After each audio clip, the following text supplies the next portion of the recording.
Selamat Baik. pagi Pak Juara. Selamat pagi. Sehat, Baik. Pak. Sehatlah. Sehat. Harus sehat kan? Iya, senang Kalau kita, nggak Pak. sehat. Bapak sehat. Iya. Eh, Pagi hari ini, nggak tahu di tempat kalian, di Bogor tadi pagi agak hangat, ternyata sekarang hujan Hujan. lagi. Sama, Pak. Hujan lagi dan ya begitulah. Bandung gelap, Pak. Gelap ya? Pilihan saya. Gimana Pak yang gelap? Cibubur? Bukan di Bandung, Bu. Enggak, Bapak Pak Juara tadi mana? Cibubur, Pak? Bogor. Bogor. Oh, Bogor. Saya di Maaf. Bogor. Tetangga, kok nanya tetangga kan? Ya kalau Cibubur tetangga gitu. Kalau Bogor agak jauh lah. Iya. Baik. Pagi hari ini saya mengajak kita berbincang. Sekali lagi, saya selalu menyesuaikan apa yang terjadi minggu lalu dengan apa yang harus saya bicarakan hari ini. Jadi barangkali tidak terlalu terstruktur juga gitu. Nggak apa-apa. Yang penting berguna untuk proposal disertasimu. Itu yang ingin saya. Dari minggu lalu saya berpikir bahwa akan ada di antara Anda yang lebih ke positivistik, pakai survei gitu ya. Ada yang lebih studi kasus gitu. Dan kita mencoba sekarang melihat bagaimana mengumpulkan datanya juga gitu. Sebelum kita nanti berbagi yang lebih detail. 3 minggu berturut-turut ke depan, seperti yang kita janjikan pada waktu kontrak perkuliahan, Pak Amir mulai minggu depan akan bercerita soal bagaimana menangani data kuantitatif. Saya pikir nggak bisa kita lupakan bahwa sebagian Anda akan meneliti dengan kuantitatif. Jadi minggu depan Pak Amir akan berbicara soal penelitian kuantitatif, bagaimana membangun datanya, bagaimana mengolah datanya, itu akan dibicarakan oleh Pak Amir selama 3 minggu berturut-turut. Dan setelah itu kita akan bercerita berbagai teknik. Waktu itu ada meminta etnografi. Saya 2 minggu ini mencari-cari siapa dosen yang paling cocok dan ketemu dosen dari statistik dari Ilkom. Mereka mengatakan bukan Ilkom lagi sekarang, mereka mengatakan departemen mereka adalah departemen komputer dan data dan ilmu data. Jadi kita coba memakai keahlian mereka untuk itu. Kemudian ada yang minta waktu itu minta etnografi. Kita bicarakan juga etnografi komunikasi. Kita apalah kita. Baik. Saya mau berbagi layar. Saya ambil buku ini, saya ambil dari siapa itu? Bukunya Yin. Bukunya Yin dan judul bukunya adalah studi kasus. Saya mau bicara studi kasus hari ini.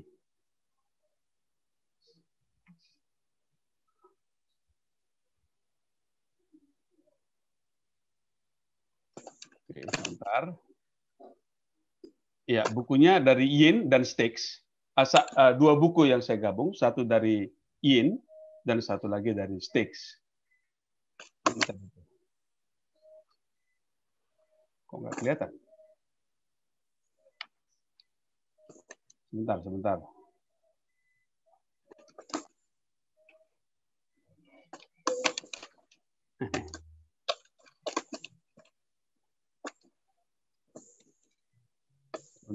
Di sini sudah ada. Tapi mengapa kau hilang, kawan?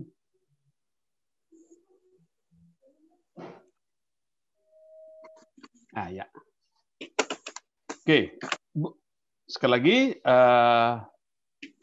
saya hanya meringkas apa yang ada di bukunya Yin dan Stix.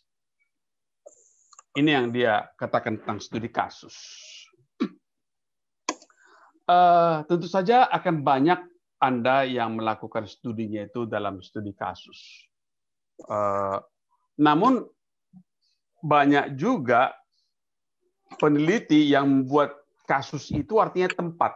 Studi kasus di kecamatan ini, studi kasus di desa ini, studi kasus di perusahaan ini gitu. Seolah-olah studi kasus itu adalah soal tempat. Padahal kalau kita baca bukunya Robert Yin, dia bilang kalau kita katakan studi kasus itu bukan soal tempat, tapi studi kasus itu bisa saja kejadian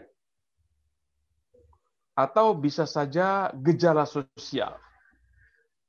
Itu yang dikatakan oleh Robert Yin. Jadi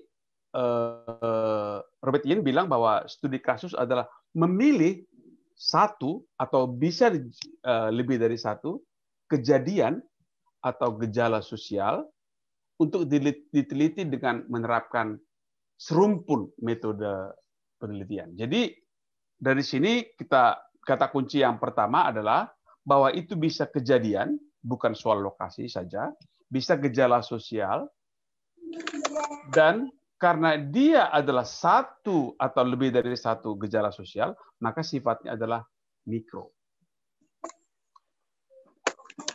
Kata kunci yang berikutnya adalah serumpun metode penelitian. Jadi ada berbagai metode penelitian yang dicampur untuk mengerti kejadian atau gejala sosial itu. Itu dia yang sangat penting dari sebuah studi kasus. Sehingga ini bagus tabel ini, saya suka dengan tabel ini. Studi kasus itu cocok dipakai untuk pertanyaan, untuk menjawab pertanyaan bagaimana dan mengapa. Dan peristiwanya adalah peristiwa kontemporer, peristiwa yang masa kini, bukan peristiwa yang terjadi 10 tahun lalu gitu. Dan Anda tidak bisa mengontrol peristiwa itu. Ya pada umumnya peristiwa penelitian ilmu sosial Anda tidak bisa kontrol peristiwanya. Yang bisa kita kontrol peristiwanya hanya eksperimen. Ada juga yang di antara kita yang nggak tahu kalau di kelas ini, tapi ada di KPM, di KMP ada juga yang meneliti soal efektivitas video misalnya, itu pakai eksperimen. Sehingga dia bisa mengontrol peristiwa. Tapi pada umumnya, kalau kita meneliti pakai ilmu sosial, sangat sedikit yang bisa kita kontrol variabelnya. Sehingga kita tidak mengatakan itu sebagai sebuah eksperimen. Jadi ini caranya. Jadi tergantung pada penelitian Anda. Apakah Anda mau melakukan peristiwa, apa pertanyaannya, bagaimana kontrol terhadap peristiwanya, dan bagaimana kejadiannya. Udah lewatkah atau yang lama? Itulah strategi penelitian yang akan kita lakukan. Bisa studi kasus, bisa studi historis, bisa analisis arsip, bisa survei, dan bisa eksperimen. Ya, sekali lagi, kalau Anda bertanya bagaimana dan mengapa, dan Anda bisa mengontrol peristiwanya, maka lakukanlah eksperimen. Misalnya seperti saya katakan tadi, ada penelitian-penelitian tentang penelitian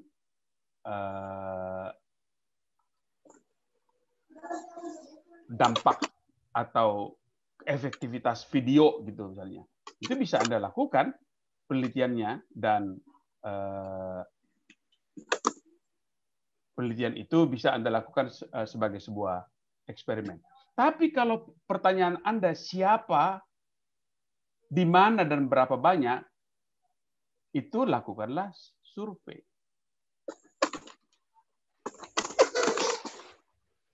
Ada yang agak berisik ya? Tolong di mute dulu. Kang Oli. Tolong di mute dulu. Karena apa? Mikrofonnya masuk ke telinga, ada di telinga gitu, jadi mengganggu juga. Oke. Kalau peristiwanya klasik, bisa juga sih peristiwa kontemporer, pertanyaannya siapa, di mana, dan berapa banyak, bisa analisis arsip. Buka koran-koran lama, buka dokumen lama, itu bisa menjawab pertanyaan siapa, di mana, dan berapa. Kalau peristiwanya peristiwa klasik, dan Anda mau tahu bagaimana dan mengapa, itu biasanya adalah studi sejarah. Nah, sekarang kita melihat studi kasus ini. Studi kasus itu Anda tidak bisa mengontrolnya. Pertanyaannya adalah bagaimana dan mengapa, dan itu adalah kasus-kasus yang kontemporer. Itu fokus utama dari studi kasus.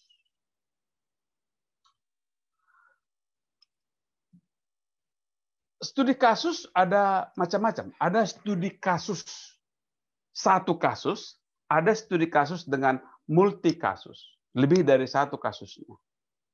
Bagaimana itu nanti kita bisa eksplorasi. Bagaimana studi kasus dengan multi kasus itu. Bisa multi lokasi, ada multi individu, dan segala macam. Sorry.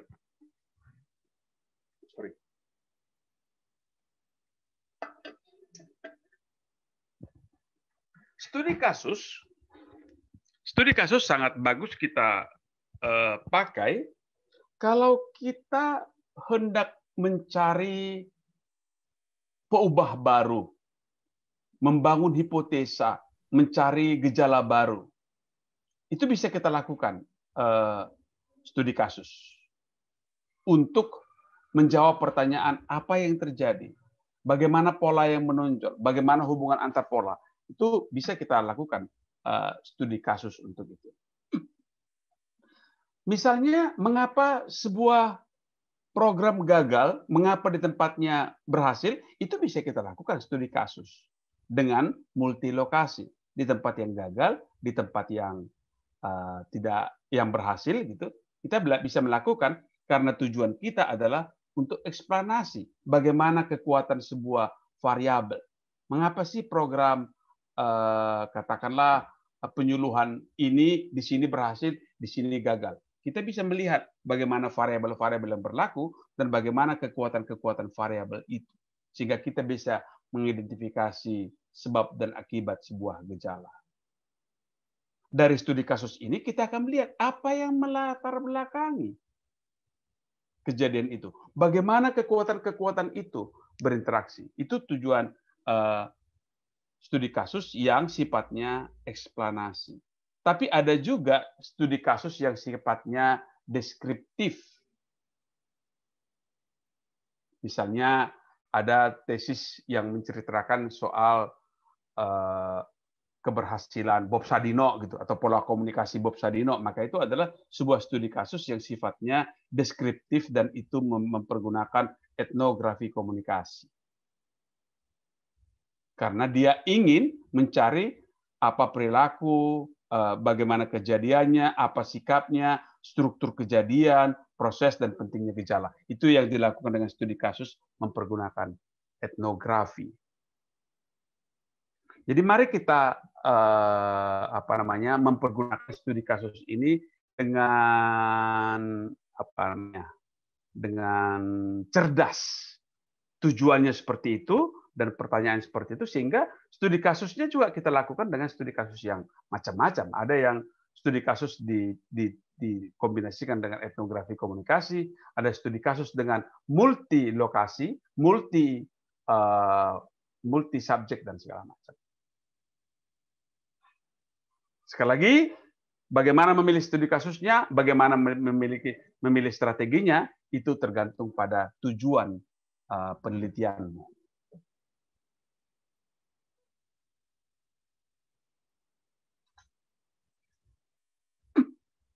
Ada 3 tipe studi kasus menurut Robert Yin. Yang pertama adalah apa yang dikatakan sebagai studi kasus intrinsik. Studi kasus intrinsik itu adalah studi kasus yang bertujuan untuk memahami sebuah kasus khusus. Seperti saya katakan tadi, kalau kita mempelajari riwayat hidup dan etnografi komunikasinya Bob Sadino, maka itu adalah studi kasus yang intrinsik. Nggak bisa diterapkan pada saya itu. Tentang pola hidupnya Bob Sadino. Tidak mewakili siapa-siapa. Kasus itu ya untuk kasus itu. Tidak memahami, tidak mewakili siapa-siapa. Ada seseorang dikasih uang langsung happy-happy, ada orang yang dikasih uang sedekah banyak-banyak. Yaitu studi kasusnya macam. Kalau Anda mempelajari seperti itu, nggak bisa kita katakan bahwa kalau orangnya kayak gini dikasih seperti ini jadi happy-happy. Karena studi kasusnya adalah studi kasus yang intrinsik.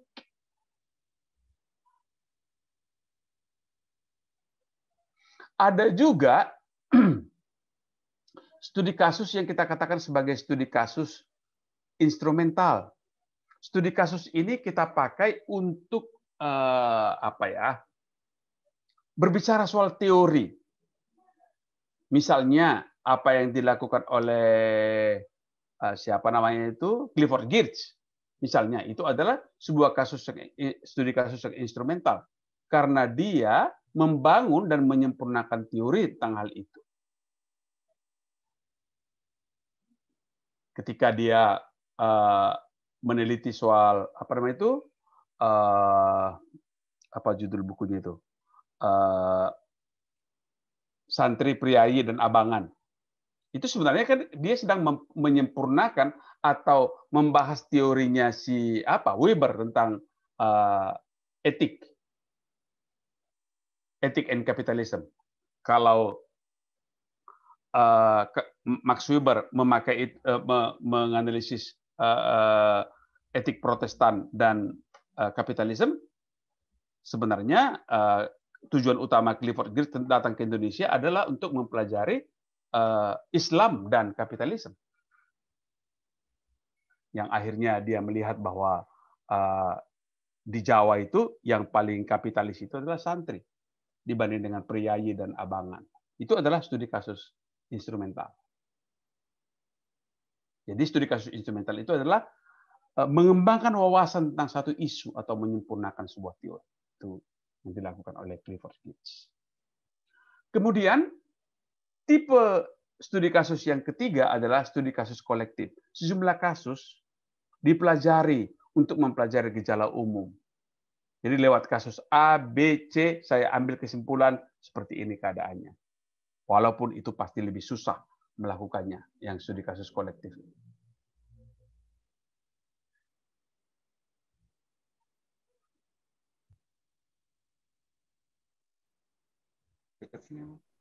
Enggak. Oke, ada komentar? Silakan kalau mau ada komentar. Pak Juara, mohon izin. Iya, silakan. Ya, Pak Juara, saya pernah mengikuti sebuah sidang promosi gitu ya. Kebetulan sepertinya yang diangkat adalah penelitian studi kasus seperti itu. Yang menarik adalah salah satu penguji promotor pengujinya bertanya seperti ini. Apakah penelitian yang saudara lakukan bisa diterapkan di tempat lain atau di daerah lain seperti itu? Ya. Ini kan pertanyaan cukup tricky ya Pak ya, benar-benar ingin menguji pemahaman peneliti mengenai metode yang dilakukannya. Kalau menurut Pak Juara, jawaban yang terbaik itu seperti apa Pak jika ada pertanyaan seperti ini? Makasih Pak. Iya, makasih Bu Ismi. Ini menjadi sebuah sebuah pertanyaan yang menarik buat kita, bagaimana memanfaatkan sebuah studi kasus.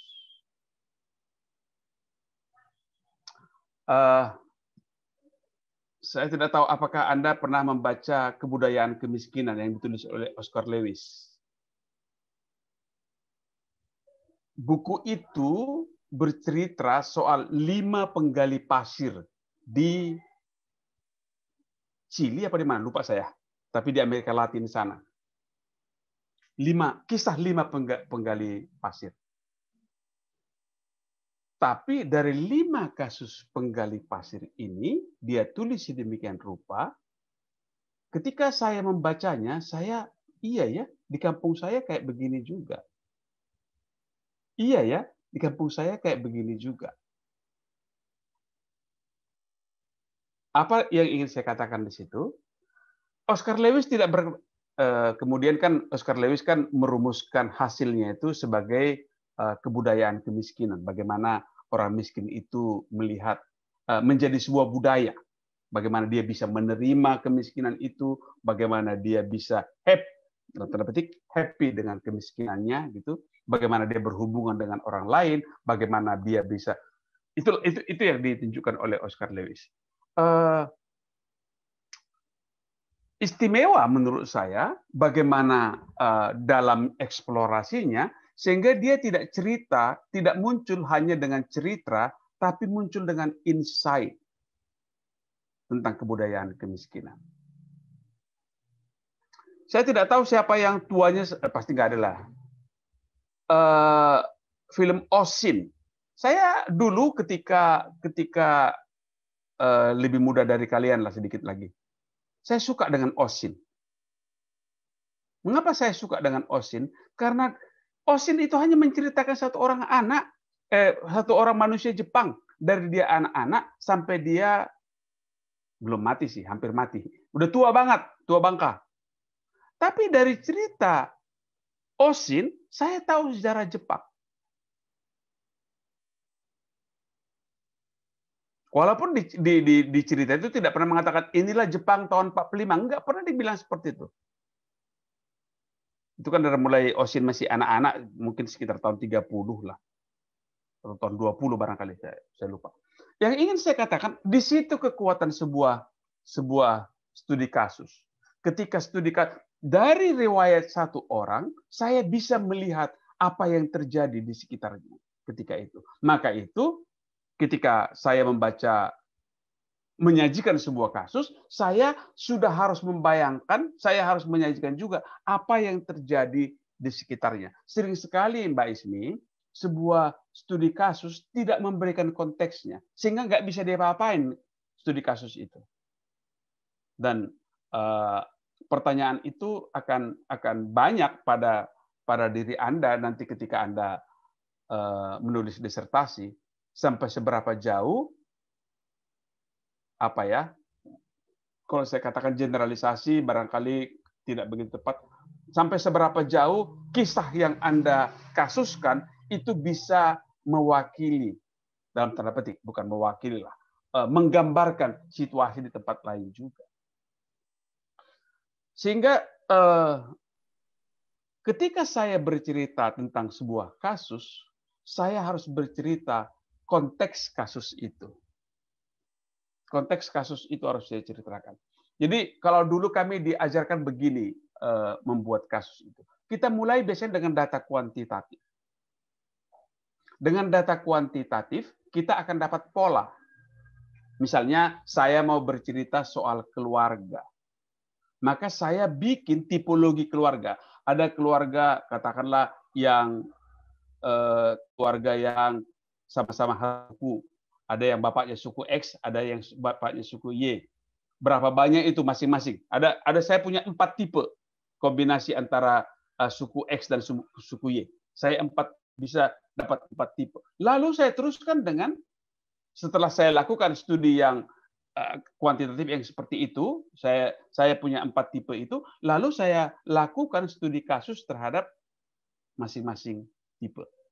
Sehingga orang akan tahu, akan bisa membacanya, iya ya, ini mewakili, dalam tanda petik, mewakili tipe ini, saya ambil 2-3 kasus gitu, sehingga ketika ada orang membacanya, maka dia akan tahu konteksnya.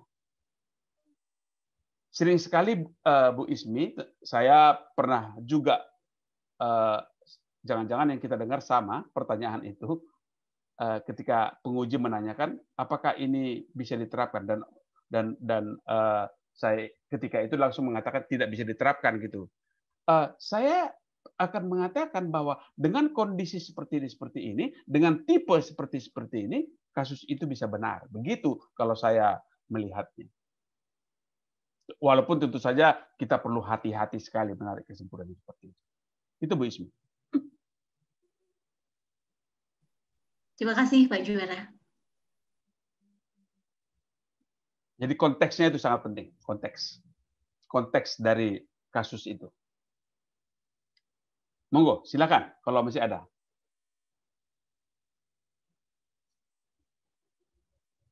Oke, kalau tidak ada saya akan teruskan. Izin Pak Juara. Oke, silakan. Ya, mohon maaf ini mungkin sinyal di tempat saya agak terganggu ini Pak. Oke.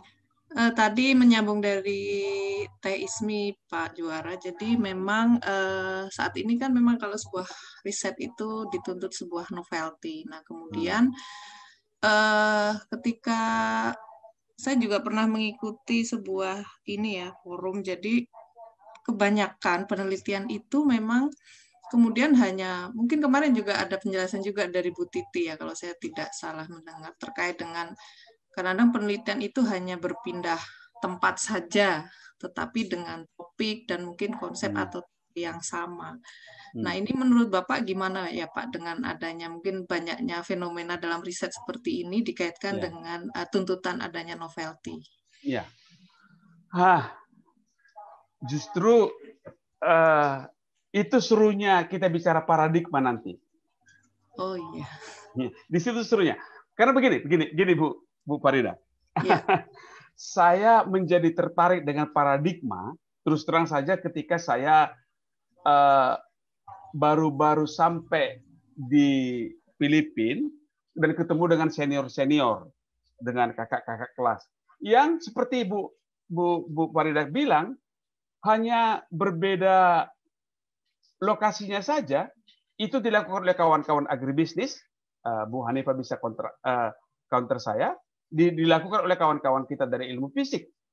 Misalnya, ada teman saya dari biologi, hari ini mengukur kandungan ini dari jengkol. Besok mahasiswa lain kandungan ini dari pete, kandungan ini dari singkong, kandungan ini dari itu saja semua begitu.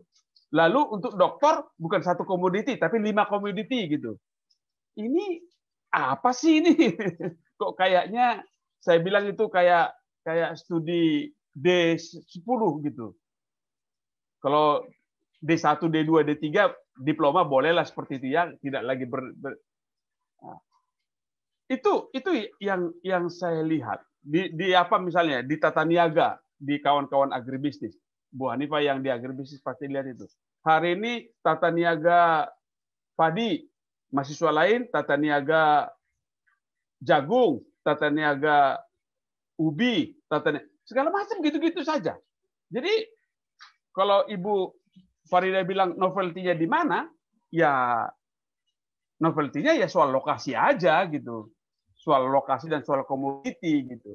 Nah, justru ketika kita berbicara dan itu nanti kita akan bicarakan ketika kita bicara teori konstruksi, akhirnya kita, dan itulah menyebabkan teori tidak begitu banyak berkembang di Indonesia. Karena semua memakai paradigma yang positivistik. Yang sudah ada teorinya, kita tinggal pindah-pindah lokasi, pindah-pindah komoditi, dan pindah-pindah pembimbing, jangan-jangan. Itu Bu Farida. Justru menurut saya tantangan kita di ilmu sosial karena kita punya ragam paradigma, kita dari paradigma yang berbeda bisa melihat satu hal itu dengan cara yang berbeda juga.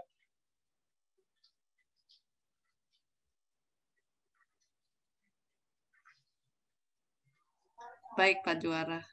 Terima kasih. Ada Pak, yang lain lagi? Ya. Pak, boleh sebenarnya minggu lalu saya ingin nanya, cuman minggu lalu Bapak sudah mau makan siang jadi tertunda, boleh Pak? Jangan gitu. Bu Faridanya nggak pengen makan siang waktu itu ya? Oh, pengen juga Pak, makanya saya masih ingat. Jangan tuduhkan pada saya. Iya, waktu sama Pak. Saya juga sudah lapar jadi tertunda. Gini Oke, silakan. Pak. Kalau melihat ini mungkin pertanyaan orang yang kurang membaca nih Pak, saya mengakui itu Pak.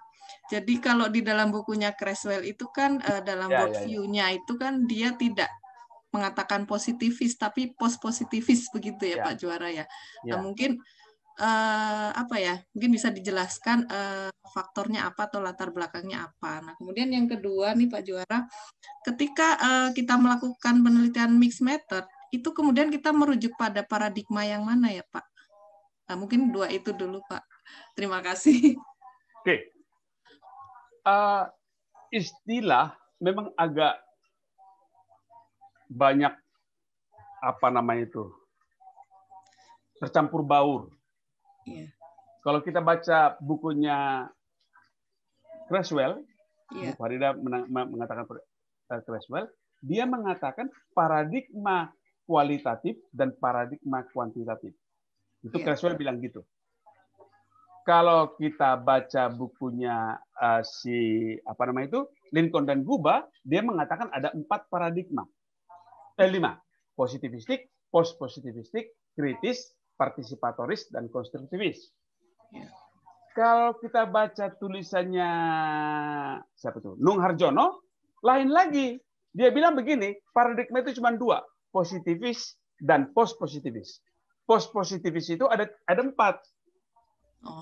Jadi dia bilang konstruktivis, kritis, dan partisipatoris itu masuk pada post-positivis. Nah, jadi biar aja lah istilah itu berkecamuk seperti itu, nggak apa-apa. Yang saya inginkan adalah kita paham apa yang dimaksud dengan paradigma-paradigma itu.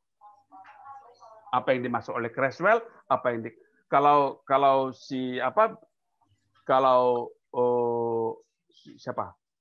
Lincoln dan Guba bilang bahwa nggak peduli, dia tidak begitu peduli dengan kuantitatif dan kualitatif.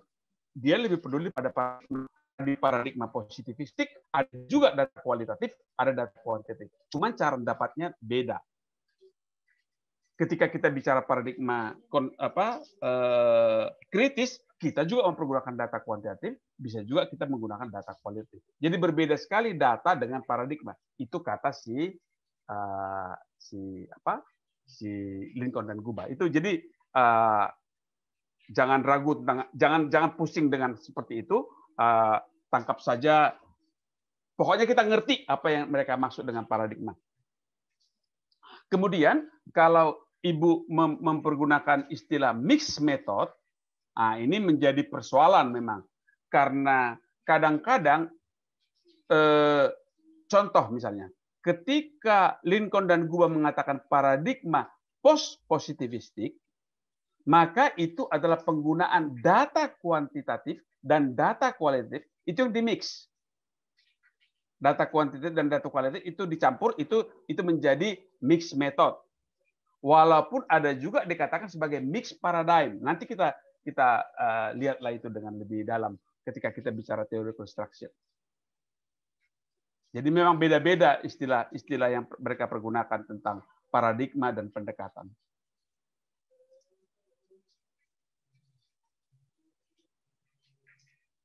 Jadi kalau mencampur, nanti kita bicarakan. Bagaimana mencampurnya? Saya pikir itu bisa dicampur, tapi dengan cara yang cerdas. Caranya harus cerdas. Jangan sampai mencampur sesuatu yang rasanya jadi simpang siur gitu. Kalau rasanya simpang siur tidak bisa kita pertanggungjawabkan secara saintifik. Baik, terima kasih. Oke, saya akan teruskan.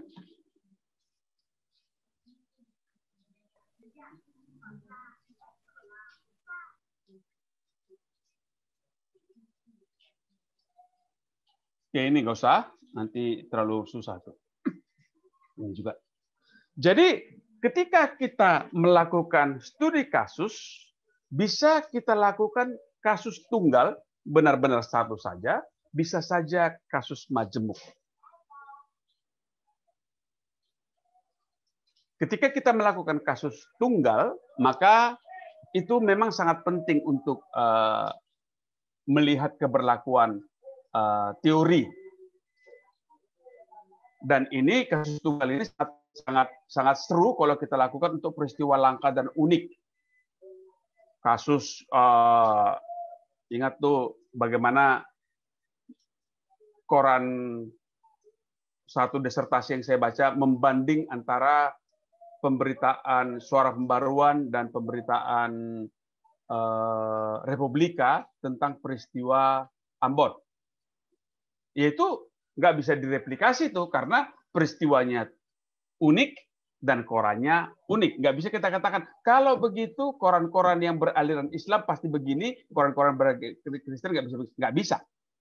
Karena itu kasusnya unik. Dan itu memang tujuannya biasanya adalah untuk menyingkapkan sesuatu yang sulit, sesuatu yang rumit, sesuatu yang agak tertutup. Itu bagus sekali kalau dipakai kasus tunggal, karena nggak mungkin survei. Misalnya kemarin ada mahasiswa yang ingin melakukan penelitian tentang AIDS dan katanya survei. Saya bilang, berapa orang sih yang mau mengakui bahwa dia penderita AIDS dan memberitahukan soal perasaan dia gitu? Nggak mungkin lah dilakukan. Apalagi surveinya katanya mau pakai Google Form. Alah, masa pakai Google Form sih meneliti soal perasaan dan sikap seseorang tentang AIDS? Karena di banyak komunitas, di banyak masyarakat yang namanya AIDS itu masih masih dianggap sebagai sebuah yang tidak pantas untuk dikemukakan di depan umum. Jadi itu memang beda. Ada juga orang melakukan studi kasus yang majemuk. Contoh seperti yang saya katakan tadi, kalau di satu daerah program itu berhasil, pada daerah lain daerah itu tidak berhasil, maka kita bisa melakukan kasus majemuk. Logikanya adalah logika replika, bukan sampling. Nggak bisa kita katakan karena sudah saya katakan, oh ya, yang mewakili berhasil sekian, yang mewakili tidak berhasil sekian. Nggak bisa juga seperti itu. Karena logika studi kasus bukanlah logika sampling. Kita hanya mengatakan replika. Jadi kalau kita hendak melakukan replika tadi itu dengan kasus majemuk itu bisa replikanya adalah kasus-kasus yang sama. Mengapa yang seperti ini berhasil? Maka yang saya lakukan di situ adalah contoh-contoh yang berhasil aja saya studi. Tapi bisa juga kalau saya mau melihat yang bertentangan, saya mau melihat replika teoritis. Mengapa di sini berhasil dan di sana tidak berhasil? Saya pengen melihat besar kecilnya pengaruh sebuah variabel terhadap keberhasilan. Itu bisa saya lakukan replika dengan kasus majemuk.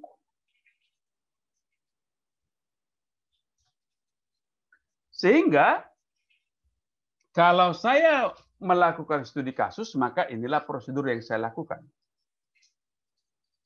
Tentu saja mudah ini, nggak ada yang susah ini. Penetapan kasus, menentukan topiknya, alasannya, tujuannya, tipenya, dan unit kasus. Apa yang menjadi unit kasus? Apakah individu? Bisa saja individu. Kalau seperti saya katakan tadi, kasusnya adalah Bob Sadino, maka itu individu. Maka kalau saya ingin bercerita tentang bagaimana daya tahan seseorang menghadapi masalah, barangkali bisa saya cari satu individu. Tapi bisa juga misalnya, mengapa lembaga ini berhasil, lembaga ini tidak berhasil. Maka studi kasus saya, unit kasus saya adalah lembaga. Bisa unit kasus saya adalah organisasi. Bisa unit kasus saya adalah sebuah pabrik misalnya. Itu unit kasus saya. Dan kita perlu kemudian menentukan rumusan pertanyaan spesifik dan metode pengumpulan data. Metode pengumpulan datanya tentu saja banyak. Bisa juga dalam kasus itu saya melakukan survei.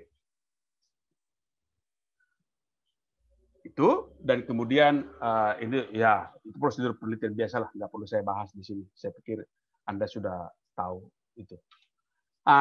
Kalau saya sedang melakukan studi kasus dengan multi kasus tadi, maka ini yang akan saya lakukan.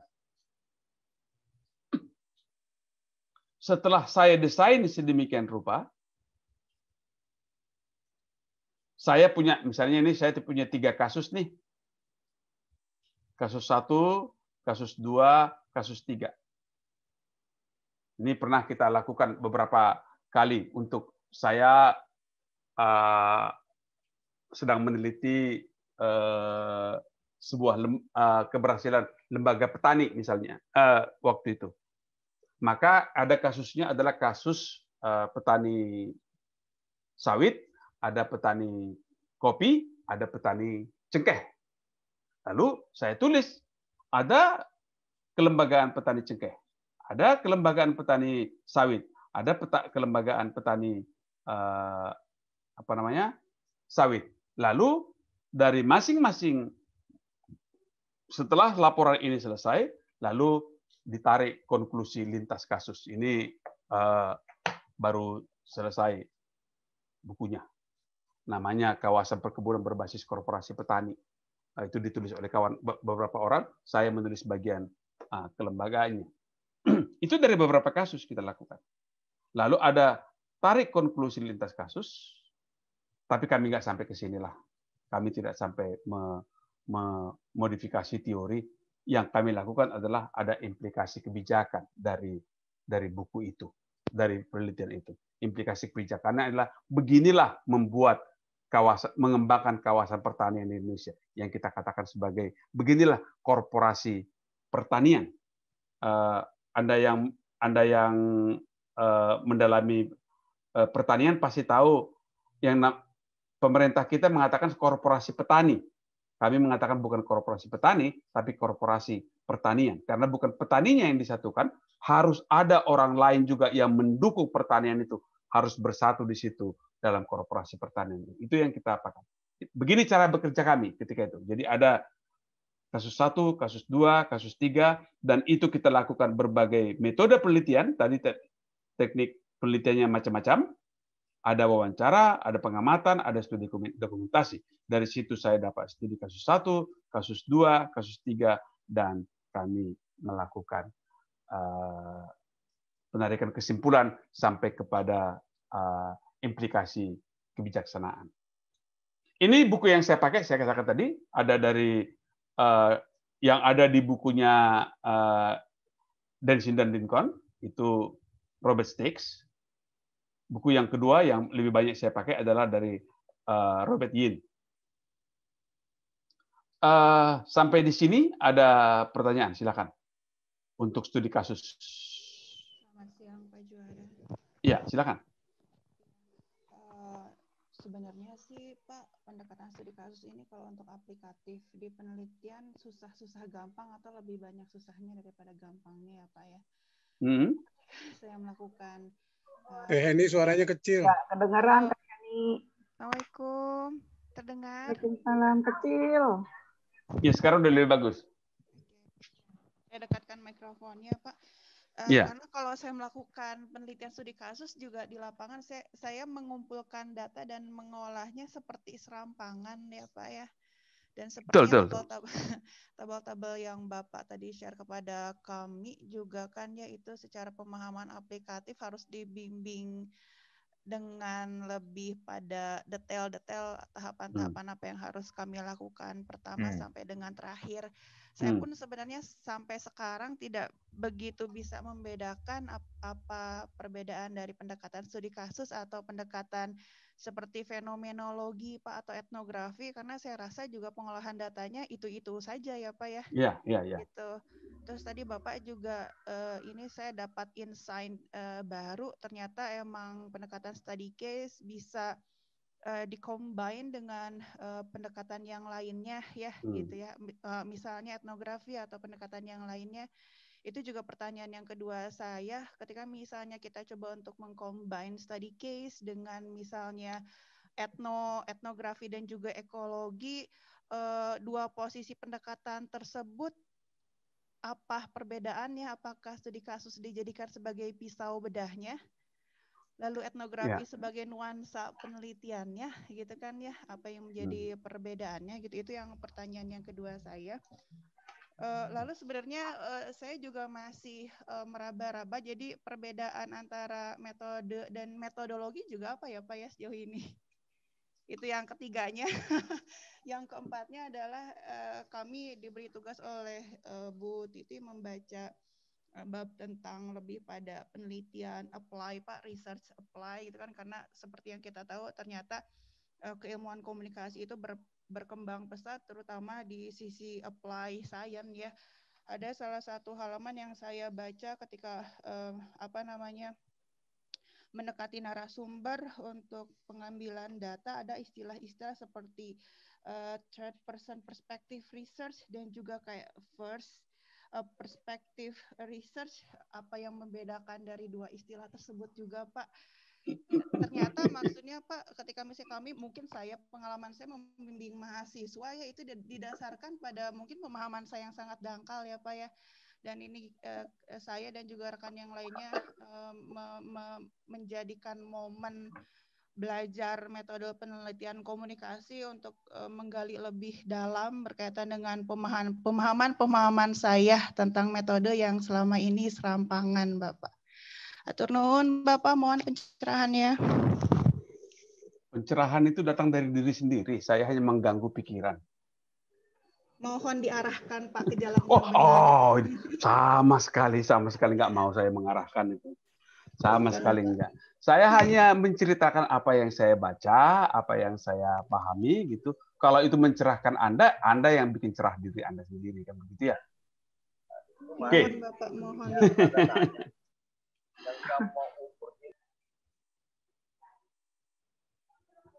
Oke. Yang pertama yang ingin saya katakan, memang banyak Bu istilah yang jangan bikin Ibu kalau diikuti semua istilah si A beda dengan istilah si B itu Pak Baliet dah. Apa itu Pak Baliet itu? Pak Baliut Bapak kata orang Sunda itu. Iya, yang ingin saya katakan pada kita adalah biarlah mereka bikin macam-macam istilah, tapi kita paham apa istilah itu. Di Kapstok si Anu istilahnya begini, di Kapstok si Anu istilahnya seperti ini, dan saya memakai ini seperti itu ya. Yang apa? Kalau saya bicara hari ini, saya bicara studi kasus, sebenarnya saya bukan sedang berbicara soal teknik pengumpulan data. Saya tidak sedang berbicara soal teknik penelitian. Yang saya bicarakan adalah mendekati unit pengamatan saya. Apa yang saya amati ketika saya melakukan penelitian? Itu yang saya dimaksud dengan studi kasus. Jadi kan kalau misalnya kalau membaca bukunya Mas Resingarimbun lah yang paling elementer di ilmu sosial itu. Yang paling elementer di ilmu sosial kan bukunya Mas Resingarimbun. Dia kan bilang ada 3 pendekatan dalam ilmu mendekati unit sosial yang akan diteliti dalam ilmu sosial, itu ada 3. Yang pertama adalah sensus, yang kedua adalah survei, yang ketiga studi kasus. Kalau sensus, saya mengamati semua unit analisis. Saya mengamati semua analisis, itu namanya sensus. Kalau saya mengamati beberapa unit analisis, maka itu namanya survei. Ada berbagai cara untuk melakukan survei itu.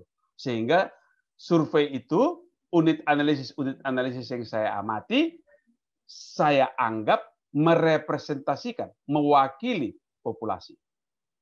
Yang saya bicarakan sekarang hari ini adalah studi kasus. Studi kasus artinya saya mengamati satu unit analisis, saya mengamati satu satuan penelitian saya. Bagaimana tekniknya? Macam-macam. Bisa wawancara, bisa saya ukur timbangannya, saya bisa pakai positivistik, saya bisa pakai konstruktivis untuk memahami unit analisis yang saya pahami itu. Itu Bu. Tadi pertanyaan terakhir soal wawancara apa tadi? Itu urusan urusan Bu Ada 3 ya Sarwiti. Pak ya penelitian saya ya Pak ya. Terus ketika kita combine Pak studi kasus dengan misalnya etnografi, apakah study case itu dijadikan sebagai pisau bedahnya, tapi etnografi itu nuansanya? Atau... Bukan. Unit studi kasus adalah unit analisis yang saya pilih. Misalnya, saya mau mempelajari, misalnya ada pertanyaan pada saya, bagaimana pola belajar mahasiswa S3 KMP? Misalnya itu semua saya tanya ya. Itu pertanyaan saya. Maka saya bisa melakukan sensus. Di kelas angkatan 2020 ada 17 mahasiswa. Saya langsung survei masing-masing satu persatu. Saya sebarkan kuesioner. Itu namanya sensus. Ya kan? Tapi nggak usah lah. Terlalu rumit lah kalau semua nanti habis waktu untuk mengapa. Udahlah saya pilih sajalah satu. Mungkin saya bikin menurut kelompok umur dan menurut jenis kelamin. Bisa saya bikin seperti itu. Cluster sampling saya. Bisa seperti itu. Tapi saya bisa juga melakukan tidak seperti itu. Saya lakukan studi kasus. Saya hubungi saja Bu Heni. Bu Heni, bagaimana polamu hidup? Kau pernah diskusi nggak dengan Bu Rina? Pernah diskusi dengan Pak Effendi? Dengan cara seperti itu, dengan 3 cara tadi itu, sensus, studi kasus, dan survei, saya bisa menggambarkan beginilah cara belajar, cara hidup mahasiswa S3 KMP. Dengan tentu saja pasti hasilnya berbeda-beda penekanannya. Kalau berapa banyak, berapa jumlah, berapa jam belajarnya rata-rata, berapa pengeluaran rata-rata, maka barangkali itu dari segi sensus lebih mantap. Tapi kalau pertanyaan saya adalah mengapa Bu Heni itu ngobrolnya dengan Pak Effendi bukan dengan Joshua? Itu nggak bisa saya lakukan survei itu. Itu harus saya lakukan lewat studi kasus gitu. Jadi bedakan antara cara pengumpulan data dengan unit analisis. Ketika saya belajar unit analisis apa yang saya dekati, maka di situ saya sedang melakukan. Saya bisa melakukan itu lewat survei, saya bisa melakukan lewat sensus, saya bisa melakukan lewat populasi studi kasus. Itu Bu. Cara pengumpulan datanya macam-macam. Ada cara pengumpulan datanya wawancara, ada yang mempergunakan cara pendekatannya etnografi bisa. Itu cara pendekatan untuk menjawab pertanyaan, itu etnografi. Nanti di mata pelajaran yang satu lagi kita akan mempelajari kacamatanya apa, itu paradigma. Itu di situ serunya ilmu sosial itu. Kalau di ilmu alamiah agak tidak begitu bervariasi itu. Paradigmanya satu saja. Paradigmanya biasanya empirisis kalau di ilmu-ilmu alamiah itu, karena yang mereka pelajari adalah gejala alam yang empiris. Sedangkan kalau kita di ilmu sosial banyak yang kita pelajari itu bukan yang empiris, tapi apa yang ada di kepala orang. Silakan Bu Heni bingung, nggak apa-apa. Kalau Bu Heni masih saya lihat agak apa sih diomongin Pak Juara ini, nggak apa-apa. Mau marah pada saya juga nggak apa-apa. Selagi Bu Heni masih berpikir, itu artinya Bu Heni masih jadi orang yang berpikir. Pak Juara, saya mau bertanya. Jangan bertanya aja lah, berpendapat juga boleh.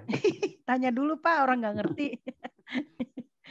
Pak, ini sebenarnya kalau kita melakukan penelitian gitu kan, dosen itu suka bilang, jangan studi kasus tapi studi empiris. Sementara kalau kita lihat kan boleh-boleh saja kita melakukan studi kasus. Kenapa dengan grade-grade itu kita akhirnya kan cuman perbedaannya mungkin fenomena yang terjadi dengan yang sedang terjadi kan gitu ya Pak. Jadi sebenarnya tidak ada yang ideal, tapi bagaimana cara menempatkan kita melakukan menentukan ini studi case atau ini empiris? Bentar ya.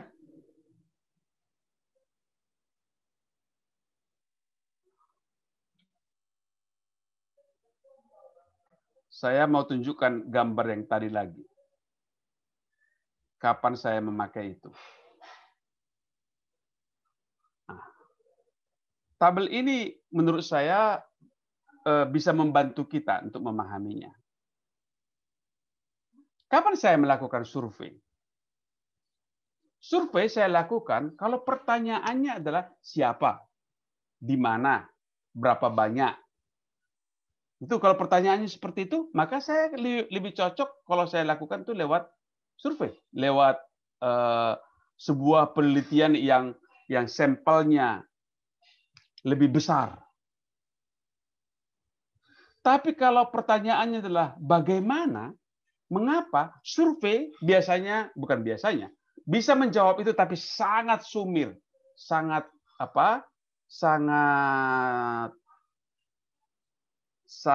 dangkal.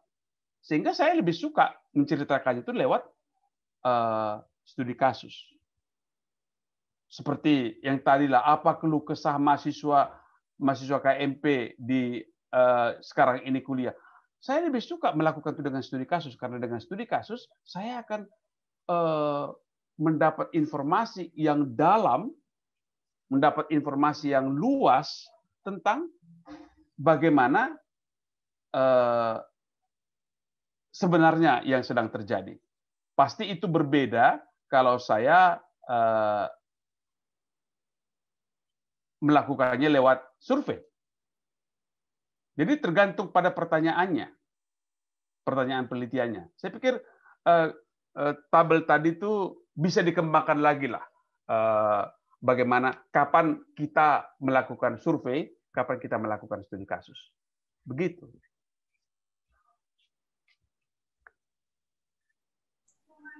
Pak Juara. Ya, silakan. Ya, silakan. Ya, menyambung tadi, Pak. Kalau misalnya saya pengen menggunakan metode survei itu untuk bukan mencari berapa atau apa sih Pak, tapi mengetahui seberapa besar paparan generasi muda tentang konflik gitu Pak. Itu bisa Pak. Ya, kalau pertanyaannya adalah berapa banyak pemuda yang terpapar dengan pengetahuan atau bukan pengetahuan, sikap juga tentang konflik, itu lakukan survei itu. Karena kalau dilakukan studi kasus, jangan-jangan nanti kasus Pak Joshua adalah satu orang yang bapaknya udah mati karena konflik, sehingga dia tahu betul gitu. Padahal orang yang tinggal di Nanggapino barangkali nggak tahu tuh, karena jadi itu cocok dilakukan survei. Kalau pertanyaannya tentang jumlah, lakukanlah survei. Nggak bisa tidak itu. Lakukanlah survei kalau pertanyaannya adalah jumlah. Tapi kalau mengapa, bagaimana, itu survei tidak akan menjawab. Baik Pak. Terima kasih Pak.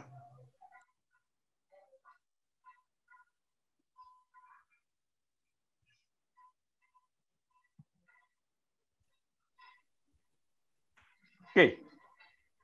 Pak Juara. Ya, silakan Bu Vera. Terima kasih Pak. Saya pernah menemukan suatu penelitian, dia survei, tapi dia menjawab pertanyaan bagaimana. Oh. Itu bagaimana Pak?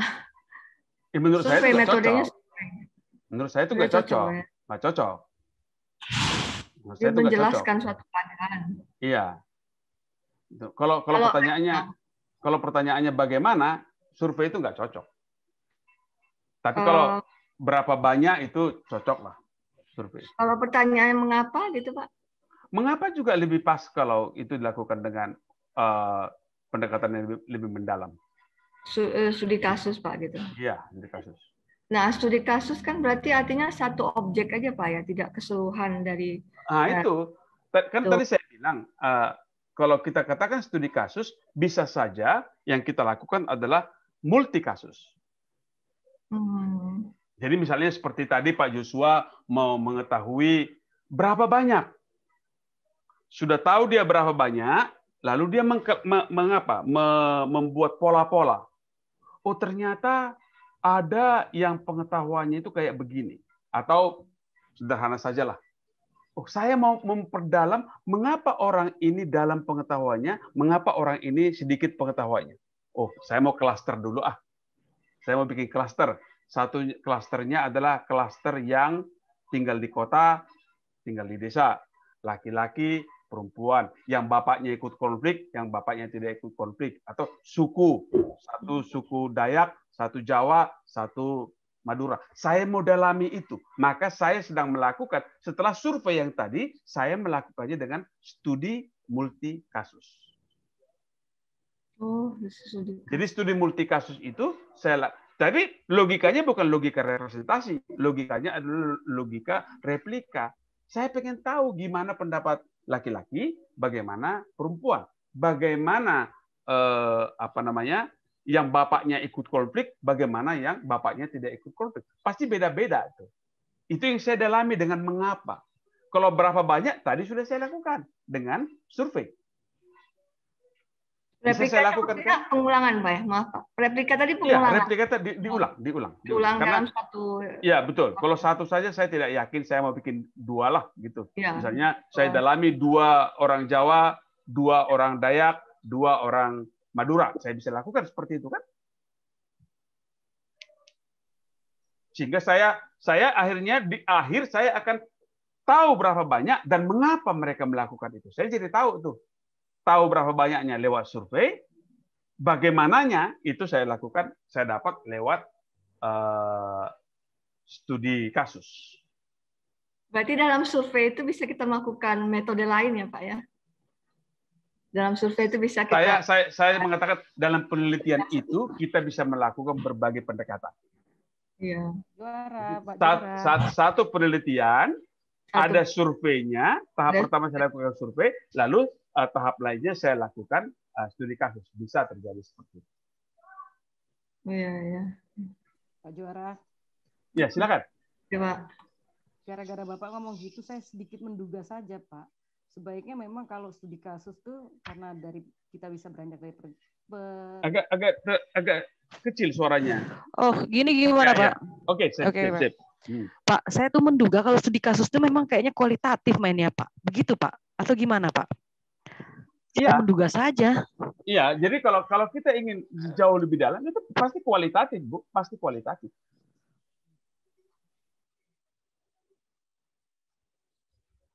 Walaupun nanti kita akan tahu bahwa data kuantitatif tidak diharamkan di situ. Tapi pendekatannya pasti pendekatan yang kualitatif.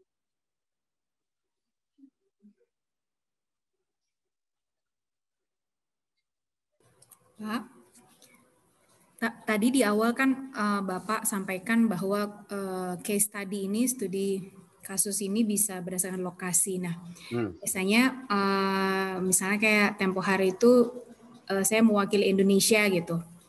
Padahal ya karena memang di ajang internasional. Padahal sebetulnya di Indonesia pun ya kecil aja gitu, nggak seluruh Indonesia berarti. Nah, lalu dan itu sebetulnya lebih banyak angka dibanding pendalaman menggali kualitatif begitu. Nah, bisa begitu juga sih Pak kalau yang dimaksud oleh si case study ini. Kurang tahu saya. Kurang tahu saya. Ya, karena tapi kan, misalnya, pernyataan Ibu tadi sudah benar. Pernyataan Ibu bahwa kalau kita berbicara studi kasus, logikanya bukan mewakili siapa-siapa. Right. Bukan mewakili. Saya hanya ingin sesuatu yang lebih dalam. Itu logikanya, logika dari case study. Berarti artinya misalnya kayak kemarin itu pemaparan saya gitu, saya misalnya ada judulnya, lalu di bawahnya case study titik 2 Indonesia gitu. Jadi maksudnya karena hal ini si judul saya ini bisa ditemukan kebetulan kami bareng sama Filipina dan Vietnam kalau nggak salah. Nah, untuk penanganan bencana pada kesehatan ibu dan anak gitu. Nah, lalu saya case study Indonesia begitu. Iya. Dan ketika Ibu berkata seperti itu kan Ibu tidak mengatakan bahwa di Indonesia kayak beginilah semua begitu ya. Iya ya, nggak semua. Karena waktu itu yang bencana saya cuma ngambil beberapa contoh yang terakhir aja. Oke. Berarti bisa ya penggunaan kata case study itu ya untuk. Iya. Oke. Iya. Dan banyak sekali sekarang seperti itu sebenarnya, bahwa ketika dia bicara case study, dia tidak merepresentasikan siapa-siapa. Pak Juara. Sebentar.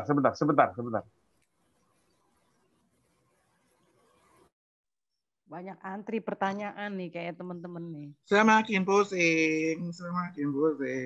Kelihatannya tambah mengerut semua keningnya. Iya. Gak apa-apa. Bang Pen, kenapa Bang Pen? Silakan Hanifah. Oh ya. Silakan. Enggak, tadi yang dimaksud Kak Diba tadi.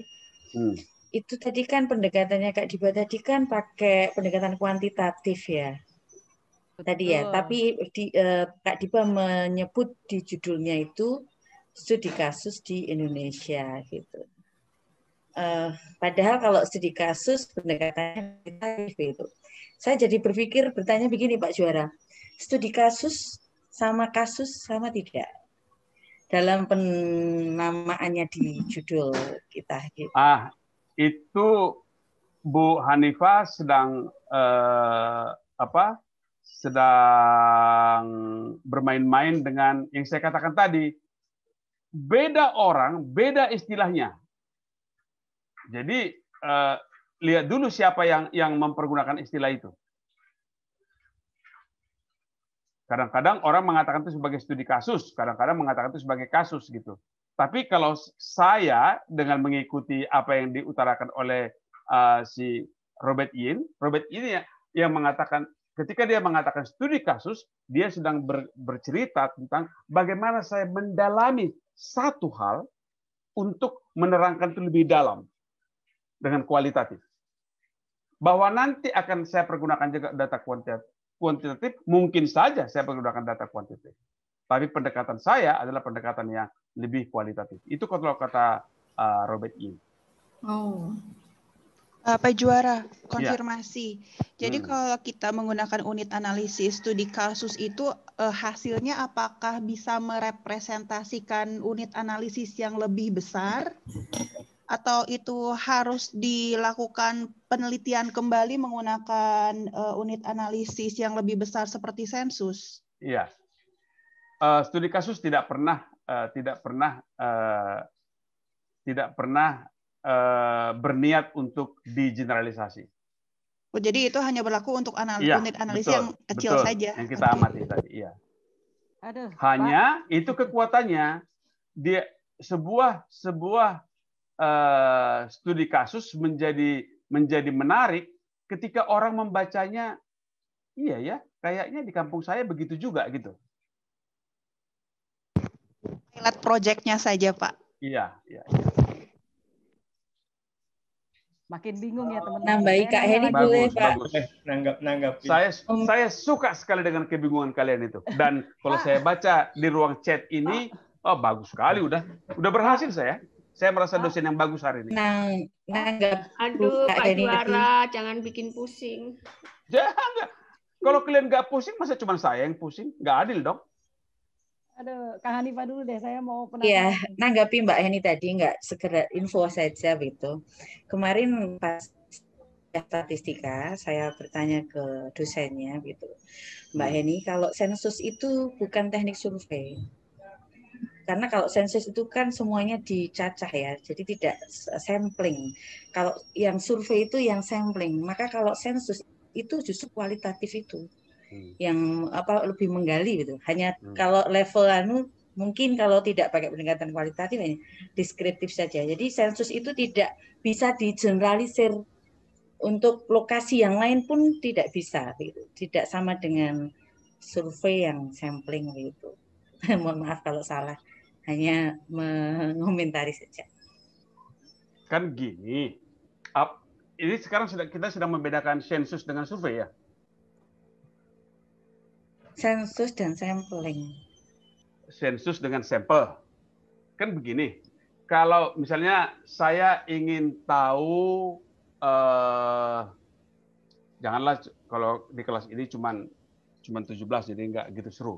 Saya ingin tahu misalnya berapa jam mahasiswa IPB membaca buku per hari. Itu pertanyaannya, berapa jam? Maka saya bisa melakukan sensus. Saya tanyain satu persatu. Kamu belajar membaca buku berapa jam, berapa jam, berapa jam, berapa jam. Dari pengetahuan itu saya tahu bahwa mahasiswa IPB belajar membaca buku sekian jam per hari. Itu kalau sensus. Saya bisa juga melakukannya lewat survei. Surveinya caranya bagaimana? Oh ya, saya bikin klaster dulu. Mahasiswa menurut fakultas, mahasiswa menurut jenis kelamin, mahasiswa menurut segala macam lah. Ada cara-cara untuk melakukan survei, sampling. Sampling artinya adalah mengambil beberapa contoh dari unit analisis untuk diambil datanya. Maka saat itu saya melakukan survei. Dan untuk survei, saya melakukan sampling. Itu yang kita katakan sebagai survei. Tapi saya bisa juga melakukan, walaupun nanti hasilnya nggak benar ya, karena jawab berapa lama, saya tanyain 1 atau 2 orang, nggak cocok nanti. Saya bisa menanyakan pada 1 orang mahasiswa, berapa jam kau belajar, berapa jam kau membaca, bla bla bla bla bla bla dan segala macam. Saya dapat datanya, tapi belum tentu saya dapat hasil yang akurat. Sehingga kalau pertanyaannya adalah berapa banyak, maka yang namanya studi kasus itu tidak cocok. Jadi emang study case itu cocok dengan nuansa budaya ya Pak ya, karena meneliti hal unit atau tapi mendalam. Ya. Pak, mau ngizin. Mari. Pak, ini saya ada kebingungan satu lagi. Bagus. Jadi waktu istilahnya kalau penelitian S1, S2 itu kan kita bisa kalau kita mengambil studi kasus itu kan paling kita hanya meneliti satu kasus gitu kan. Nah, tadi saya kan pernah ada dengar bahwa ada penelitian yang multi kasus kayak gitu. Nah, terus kalau saya kan tahu juga bahwa disertasi itu kan bukan penelitian yang simpel ya Pak ya. Kayak gitu kan. Jadi kalau misalnya saya mempunyai beberapa asumsi dasar ya Pak bahwa oh ternyata dalam kasus ini tuh terjadinya karena ini gitu. Nah, bisa Pak misalnya saya berangkat dari beberapa asumsi itu, otomatis itu mewakili dari beberapa kasus, tapi dengan satu payung yang sama gitu. Jadi mengarah ke satu payung yang sama. Jadi menghasilkan satu disertasi yang istilahnya berbobot lah seperti itu, Pak. Iya, seperti saya katakan tadi, nanti kita akan bicara soal itu, soal heuristik. Karena sudah ditanyakan soal itu, jadi saya pengen ngomong soal itu. Penelitian, terutama penelitian ketika kita sudah berangkat dari sudah meninggalkan yang positivistik saja, itu adalah sebuah journey, satu perjalanan yang memerlukan kreativitas, memerlukan siap untuk dibelokkan di mana saja, siap untuk nggak seperti ada prosedur yang sudah, kalau Anda meneliti ilmu alamiah itu kan prosedurnya sudah pasti, setelah A saya B, setelah B saya C gitu. Kalau di sini ya jangan takut untuk itu namanya heuristik, bermain-main di tengah jalan. Seperti yang saya katakan tadi, barangkali oh iya ya, saya kayaknya pengen mendalami satu hal ini. Masuk ke situ, nyemplung lebih dalam. Saya kayaknya mau bikin tipologi dulu ini. Bikin tipologi. Jadi jangan apa? Itu namanya heuristik. Itu siap untuk bermanuver di mana saja. Iya Pak, jadi misalnya kayak gini Pak, saya kan pengen melihat bahwa bagaimana sih partisipasi anak dalam pembangunan, khususnya anak-anak yang punya background dari etnis yang pernah berkonflik kayak gitu. Nah, Tapi semakin ke sini saya semakin melihat bahwa ternyata itu istilahnya bisa partisipasi mereka itu bisa dipengaruhi oleh kebijakan pemerintah loh, ataupun misalnya kalau dalam kritis itu adanya relasi kuasa misalnya gitu, dominasi kayak gitu ya Pak, sehingga anak eksploitasi. Tapi juga bisa dari segi gender gitu Pak. Jadi beberapa ada namanya organisasi forum anak itu justru pemimpin-pemimpinnya itu para anak-anak perempuan kayak gitu loh. Nah, terus saya juga bisa lihat dari proses fenomenologi individu kayak gitu misalnya Pak. Nah, bahwa proses kesadaran mereka, maksudnya sejauh apa sih mereka mengampuni atas kesalahan masa lalu. Otomatis kan generasi muda ini kan di adanya memori kolektif ya Pak, walaupun mereka tidak ikut dalam konflik masa lalu gitu, tapi adanya memori kolektif kayak gitu. Nah, itu kan maksud saya itu adalah suatu beberapa hal kasus yang sangat kaya menurut saya ya, tapi bisa diarahkan ke satu hal itu, yaitu adalah tujuan untuk partisipasi anak yang berhasil dalam pembangunan gitu. Nah, kalau misalnya saya pengen mencakup itu semua gitu, itu bisa. Saya tidak berani campur tangan sedalam itu, karena itu sudah menjadi domain antara dirimu dengan pembimbingmu itu. Ya, tapi kalau untuk misalnya kita nggak sentuh ke arah kasusnya apa gitu Pak, tapi kan itu kan pasti multi kasus kan. Oh iya, pasti. Ya, pasti. Itu boleh Pak kalau memang seperti itu. Ya, makanya itu saya katakan tadi, kalau boleh atau boleh, atau kalau Anda tanya boleh, pasti boleh. Tapi apakah Anda akan sejauh itu? Saya tidak berani campur. Itu domainmu dengan dosen pembimbingmu itu. Kalau saya dosen pembimbingmu, maka saya akan teruskan, main. Saya bilang gitu terus itu. Oke Pak, terima kasih Pak. Pak Juara. Ya, Juara, silakan, saya, Pak. Silakan. Aduh, ini makin seru tapi makin bingung saya beneran. Enggak. Gini Pak. Silakan. Tadi itu kalau studi case, memang kan kualitatif, ideal, sepertinya begitu. Saya hanya menduga. Nah, bagaimana kalau kita menggunakan data kuantitatif, kita menggunakan metode kuantitatif, apakah bisa juga diperdalam dalam studi case ini?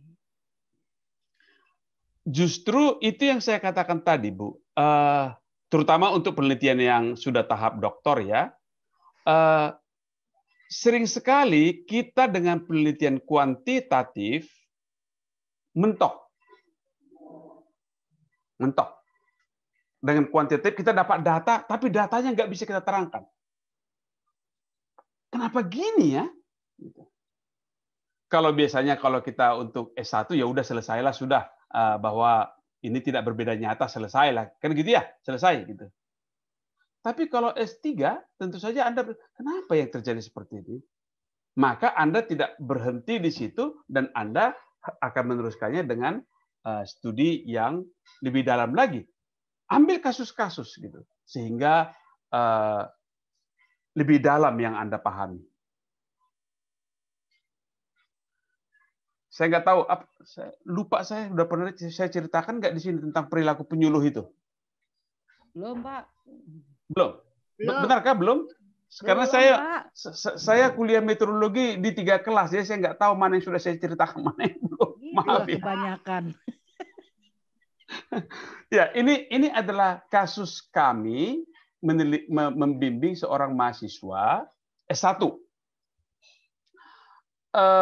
tentang penggunaan internet di kalangan penyuluh. Hipotesanya di mana-mana adalah semakin tinggi pendapatan, semakin banyak mempergunakan internet. Masuk akal kan hipotesa itu kan?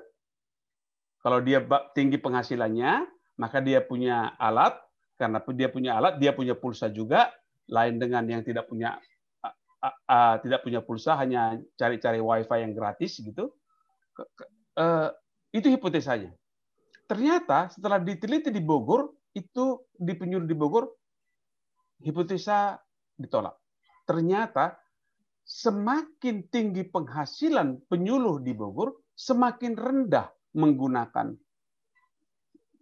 internet. Tentu saja ini agak agak menimbulkan pertanyaan. Apa yang kami lakukan adalah tolong cari siapa ini yang mempergunakan internet banyak dan siapa yang mempergunakan internet sedikit. Ambil kasus-kasusnya. 2 kasus saja cukup. Replika. Ternyata gampang diterangkan. Ternyata orang yang tinggi penghasilannya adalah penyuluh-penyuluh yang pangkatnya sudah tinggi. Informasinya jelek ya Pak ya? Ya. Literasi teknologi sama informasinya jelek. Tidak, sama sekali tidak berhubungan dengan itu. Tidak, justru itu yang dibantah. Ternyata penyuluh-penyuluh yang penghasilannya tinggi adalah penyuluh-penyuluh yang sudah golongan 4C, golongan 4B, golongan 4A. Itu adalah penyuluh-penyuluh yang sudah tua. Penyuluh-penyuluh yang banyak berinternet adalah penyuluh-penyuluh muda, THL tuh, Bu Hanifah. Banyak sekali tuh berinternet. Gajinya paling rendah, pendapatannya paling kecil. Jadi dengan pengetahuan itu, dengan kasus itu saya bisa menerangkan mengapa hipotesa tadi itu ditolak.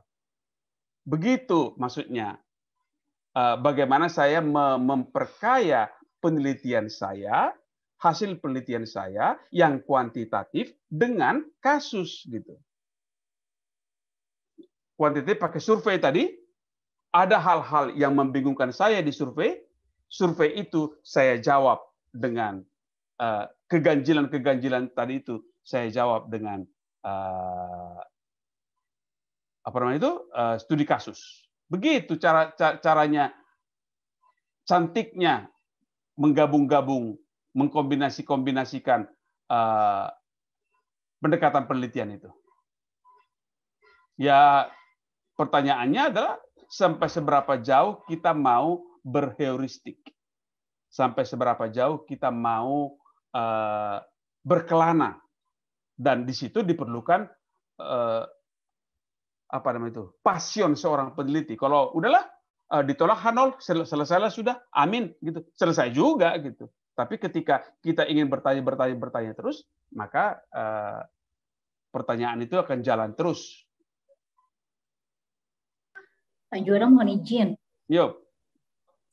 Sepertinya ini yang terjadi pada saat sidang promosi ketika penelitinya itu membahas tentang perkawinan anak ya Pak ya? Iya. Saya ingat ada salah satu promotor memberikan saran ambil studi kasus gitu untuk lebih dalam salah satu variabel. Kalau tidak salah begitu ya Pak ya? Iya, itu justru yang tidak bisa dilakukan karena waktu si penelitinya sudah habis, hampir DO kan gitu. Itu yang saya katakan sebenarnya sejak awal didesain penelitian itu saya sudah bilang bahwa sesudah menemukan berbagai kan begini uniknya hasil penelitiannya itu. Hasil penelitian dia itu kan menunjukkan bahwa orang-orang yang kawin muda, orang yang kawin anak ternyata keluarganya itu berfungsi. Jadi nggak ada persoalan. Kan itu agak mengganggu pembela-pembela anti perkawinan anak. Anti perkawinan anak kan gitu ya. Karena keberfungsian keluarganya tinggi itu ya Pak ya, hasil kuantitatifnya itu. Betul. Ini menarik. Betul. Jadi saya bilang pada dia, jangan berhenti di situ. Lakukan studi kasus. Benar nggak? Benar nggak seperti itu? Atau bukan benar nggak? Mengapa terjadi seperti itu? Itu menjadi menarik sekali. Sayang memang dia itu kan kalau tidak ujian tanggal segitu DO. Maka itu ujiannya sore itu kan? Itu memang itu last minute itu. Kalau nggak ujian hari itu DO. Itu hari Jumat. Kalau nggak ujian hari Jumat DO. Maka itu ujian saat itu, walaupun saya tidak terus saja saya tidak puas dengan apa yang sudah dilakukan gitu. Jadi saya setuju Bu bahwa banyak sekali yang bisa kita lakukan kalau kita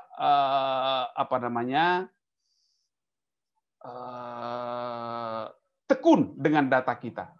Tapi kalau kita menganggap ya udahlah, cukuplah segitu saja, pokoknya lulus gitu. Kalau sudah pakai pokoknya lulus ya udah apa lah itu? Udah susah lah itu. Gitu. Jadi selamat pusinglah dengan yang sudah pusing. Tapi saya yakin dengan kepusingan itu meningkat tinggi tingkat kepusingannya dan itu adalah ciri yang baik. Sedikit lagi ya, sedikit lagi saja. Saya mau menambahkan beberapa hal yang ingin saya. Oke. Ini untuk mengumpulkan data. Ini lompat saja ini. Sebenarnya ini harusnya nanti setelah Anda menyusun proposal sudah lebih baik. Ini tadi yang saya katakan tadi, heuristik. Heuristik itu adalah seni dan ilmu untuk penemuan. Jadi jangan ragu untuk, kalau kita bukan positivistik, jangan ragu untuk merubah, menambah, mengurangi, membelokkan penelitian kita kalau kita sudah mendapat sesuatu yang menurut kita menjadi tanda tanya gitu. Penelitian ilmu sosial bukanlah algoritma yang sudah mengikuti peraturan. Enggak. Kalau penelitian dari ilmu-ilmu alamiah barangkali seperti itu. Tapi kalau Anda percaya pada heuristic way, itu artinya Anda mau bermain-main sampai mengatakan ini dia. Pasti pertanyaan Anda, sampai kapan saya selesainya gitu. Kalau Anda tanyakan itu pada saya, jawaban saya adalah sampai Anda dapat surat peringatan DO dari IPB. Itu baru berhenti gitu. Oke. Saya mau cerita sedikit saja apa yang kita maksud dengan wawancara. Tentu saja ada wawancara yang terstruktur, artinya ada kuesioner, itu dilakukan oleh kawan-kawan yang survei. Ini nggak usah jauh lama lah ini. Ini positivistik ini. Wawancara terstruktur itu dipakai oleh kawan-kawan yang positivistik. Ada wawancara yang kita lakukan dengan wawancara kelompok. Ini menarik nih wawancara kelompok ini. Wawancara kelompok ada yang formal, ada yang non formal. Tentu saja Anda sudah tahu ini, focus group discussion. Ada yang brainstorming, ada yang DLP, ada yang wawancara kelompok yang natural, ada yang formal. Kalau saya pergi ke kedai kopi, atau yang sering saya lakukan adalah dengan beberapa orang nyanyi-nyanyi di pos satpam, nyanyi-nyanyi di pos satpam sambil ngobrol. Itu adalah wawancara kelompok yang sangat informal. Sorry, ini salah ini. Sangat tidak terstruktur. Saya tidak mengarahkan dan sangat tidak terstruktur. Itu biasanya saya bisa mendapat explanatory fenomena yang menarik di situ. Saya bisa dapat data yang banyak walaupun itu tidak terstruktur. Ada juga yang di lapangan tapi diatur yang formal. Saya pergi ke kantor, mengundang orang, saya mengarahkan, dan itu semi terstruktur. Jadi silakan sajalah kalau Anda mau melakukan pengumpulan data lewat kelompok ini. Bisa saja kita lakukan seperti itu. Wawancara tidak struktur, yang tadi wawancara yang mendalam tadi itu, tentu akan menghasilkan data yang lebih luas. Dan itu lebih cantik kalau kita lakukan dengan observasi, melakukan pemotretan, dan segala macam. Ini saya pikir nanti kalau Anda memerlukannya bisa saya berikan pada Anda. Yang saya ingin bahas lebih, ini yang saya ingin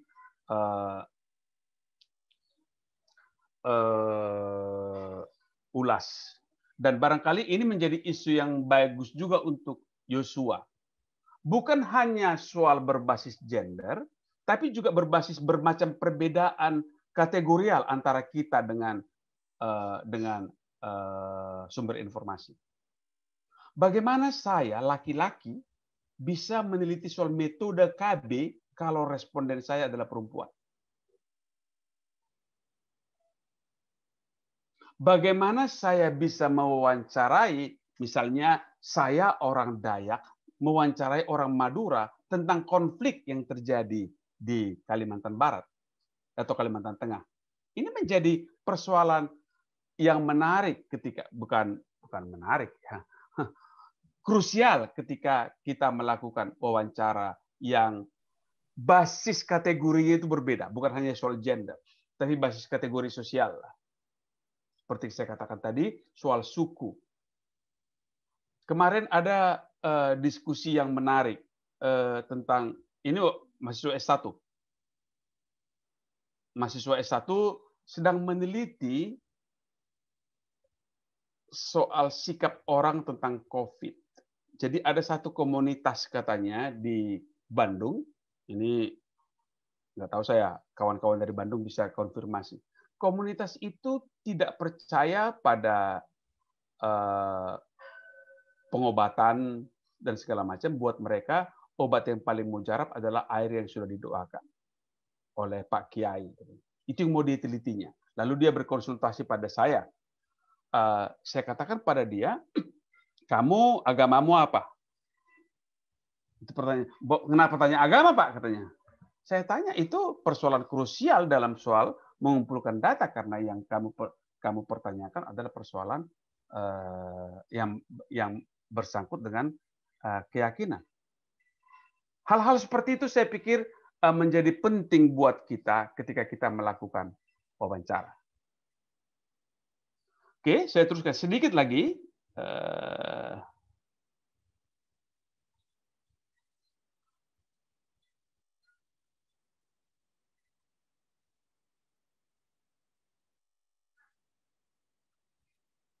Udah kelihatan ya? Ya, Pak. Kelihatan, Pak. Oke. Sudah, Pak.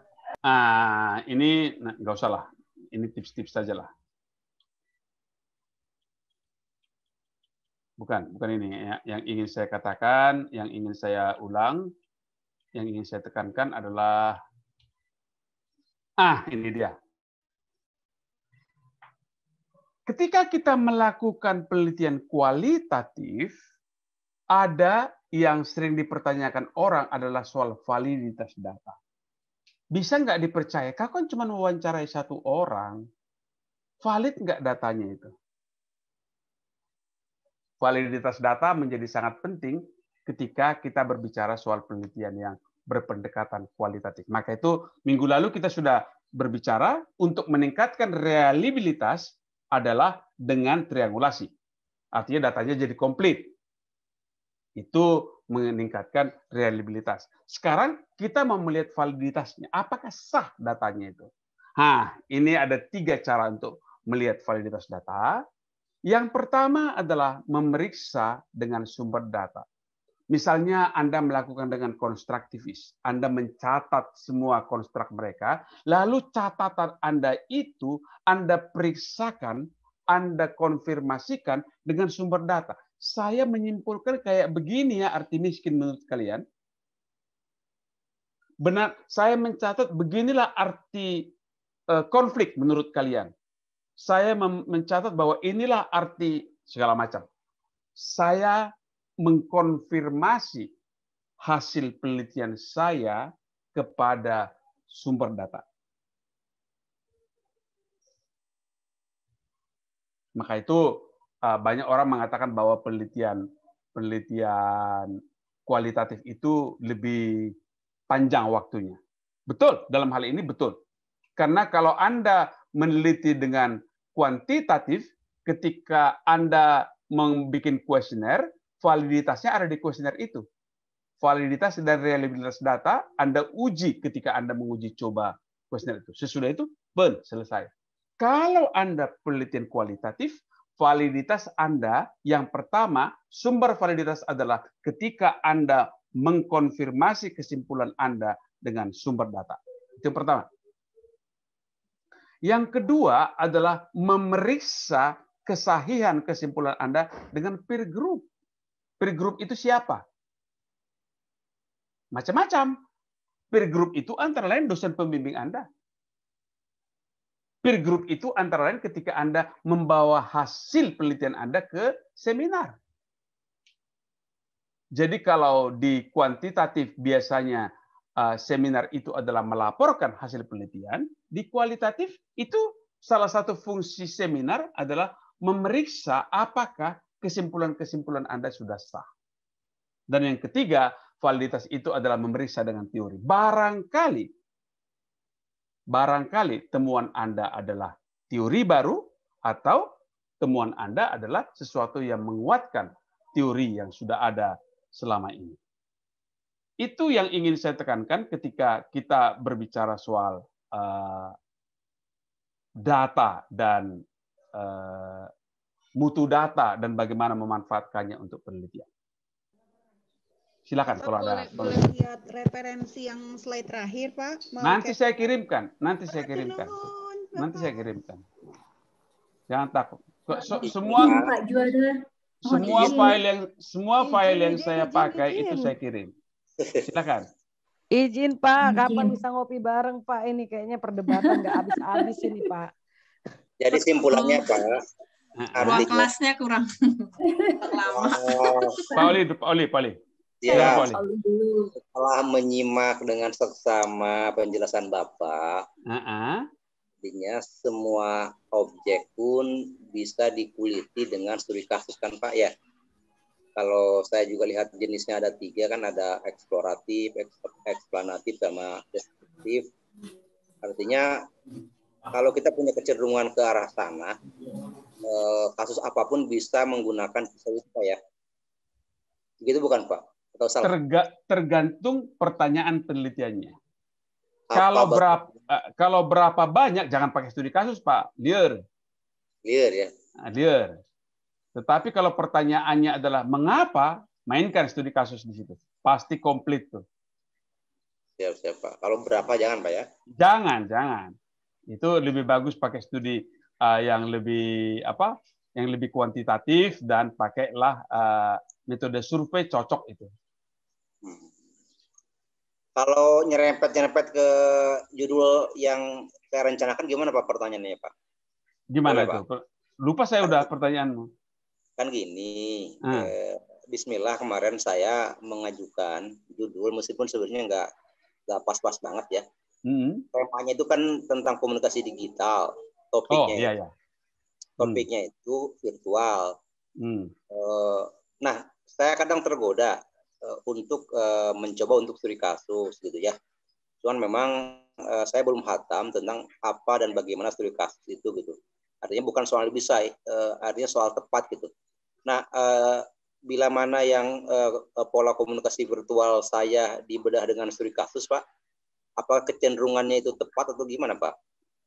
Saya nggak tahu Pak Oli. Misalnya bisa saja studi kasus, misalnya begini, misal ya contoh saja bisa saja mau melihat bagaimana literasi digital pada sebuah komunitas digital. Itu bisa studi kasus yang dilakukan itu. Mengapa si A katakanlah komunitas virtualnya yang dibentuk oleh apa? WA misalnya. Iya, salah satunya dari contoh. Sampai seberapa kompak mereka di WA itu bisa dilakukan dengan studi kasus yang pakai multi kasus tadi itu. Artinya apa yang dia dapat dari kelompoknya, apa yang dia berikan pada kelompoknya, itu bisa dilakukan studi kasus. Bisa juga dilakukan survei, kan begitu ya? Siap Pak. Bisa dilakukan survei. Jadi rencananya kan di kepala dinas Pak, kepala dinas di lingkungan Pemkot Bandung gitu ya. Ya memang tanpa tanpa sanksi lagi ya, menyangsikan lagi, memang mereka menggunakan grup-grup kayak WA lah gitu ya. Nah, persoalannya kan teknisnya itu apakah seperti ICQWare atau gimana, itu masalahnya gitu, karena mereka ini soalnya kan ada jaim-jaimnya atau gimana gitu. Iya, itu penelitian yang menarik, Pak. Bisa dikombinasikan dengan berbagai seperti yang saya katakan tadi, kalau itu dimainkan dengan apa namanya itu, dengan heuristik itu bisa macam-macam tuh. Artinya setelah ini, setelah ini. Wah, itu pasti seru itu. Seru itu, Pak. Pasti seru. Atur nuhun, Pak, nanti insya Allah kopi darat, Pak. Mangga. Ya. Udah kok. Silakan. Kapan itu? Maaf. Juara. Kak Hanif dulu atau siapa Kak aja lah. dulu silakan. Kak Nurul. Silakan Kak. Kalau ngopi-ngopi saya ikut nanti dengan Kak Aing.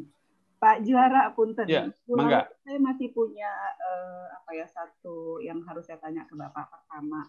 Kenapa ada pernyataan dari Bapak mengenai grand teori itu tidak bisa kita pakai gitu ya Pak ya? Atau tidak digunakan grand teori gitu ya Pak? Kalau nggak salah seperti itu. Kemudian pertanyaan saya berikutnya tentang kualitatif ini, teknik pengumpulan datanya Pak, untuk FGD itu gimana cara kita melakukan FGD ya dalam penelitian kualitatif? Itu saja sih Pak. Nah, kalau Ibu bertanya soal grand theory, saya justru nanya, grand theory di ilmu komunikasi itu apa sih? Mungkin maksudnya grounded, Pak, yang kemarin itu di IPB itu tidak menerima grounded. Kalau grounded beda lagi. Grounded. Kalau grounded itu kan penelitian yang orangnya nggak punya apa-apa di kepalanya, langsung nyemplung. Oke. Nah, di IPB nggak ada kayak gitu. Kan Anda ujian proposal, kan? Kalau ujian proposal berarti ada dong teori yang dipakai. Jadi enggak, kita di PB penelitian, walaupun kita mengakui penelitian kualitatif, tapi penelitian kualitatifnya tidak grounded, tidak yang grounded. Nah, itu yang pertama. Yang kedua tadi soal FGD. Oh, tadi saya lewatkan FGD. Saya pikir nggak perlu soal FGD. Banyak trik, banyak persoalan yang harus kita hadapi ketika kita ber-FGD. Ntar ya. Mana itu FGD? Ya, ini dia.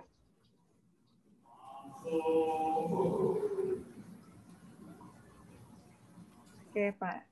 FGD. Ya. Ini ya. Jadi FGD itu memang banyak gunanya, banyak yang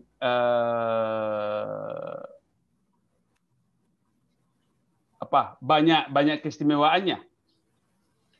Pak, belum kelihatan Pak share screen-nya Pak. Oh ya, belum? Belum Pak. Sorry.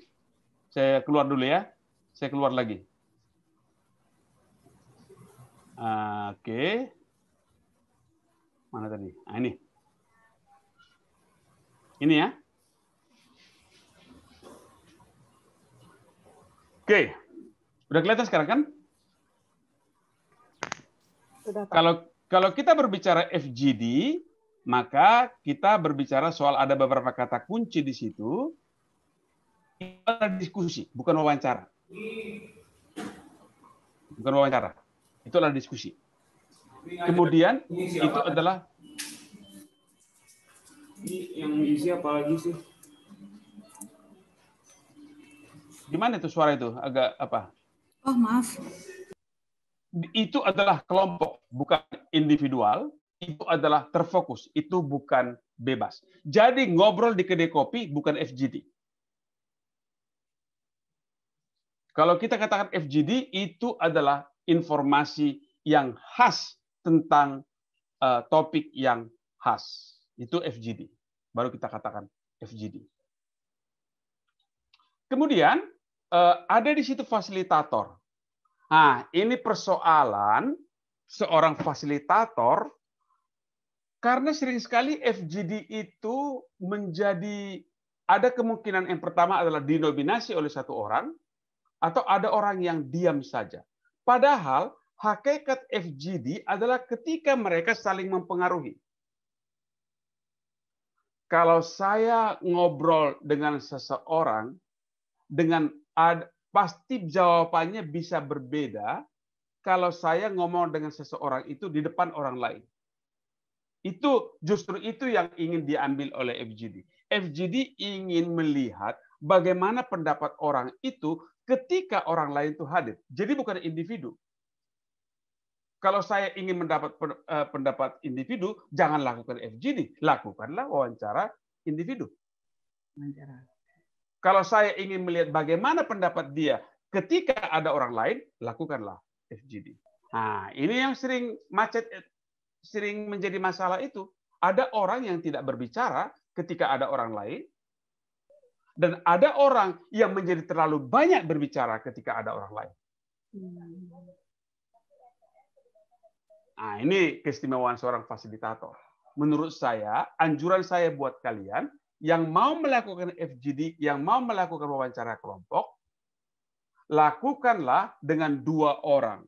Ada seorang fasilitator dan ada 1 orang yang mencatat. Ada seorang pendampingnya. Fasilitator itu ngomong saja. Mengapa dia perlu ngomong saja? Karena ketika dia mencatat, orang sudah, ngapain sih kawan nih? Gitu dia. Jadi dia ngomong terus, pertanyaan-pertanyaan barangkali disuplai oleh kawannya. Pertanyaan disuplai oleh kawannya. Itu baru seru FGD-nya. Pasti pertanyaannya, bagaimana membuat orang diam yang terlalu aktif? Ada orang kan yang kalau diskusi, dia ngomong terus. Iya, ya, mendominasi. Mendominasi. Paling nasihat orang adalah jangan perhatikan dia, jangan lihat. Tapi ada juga, saya pernah melakukan itu. Nggak pernah saya lihat, nggak pernah saya ajak ngomong, nggak pernah saya suruh. Dia tapi ngomong, saya dulu Pak, saya dulu Pak, saya dulu Pak. Apa yang saya lakukan adalah melakukan sebuah nggak tahu saya, menurut kalian bagus nggak? Saya bilang begini, Pak, Bapak itu dari tadi pendapatnya bagus-bagus banget Pak itu.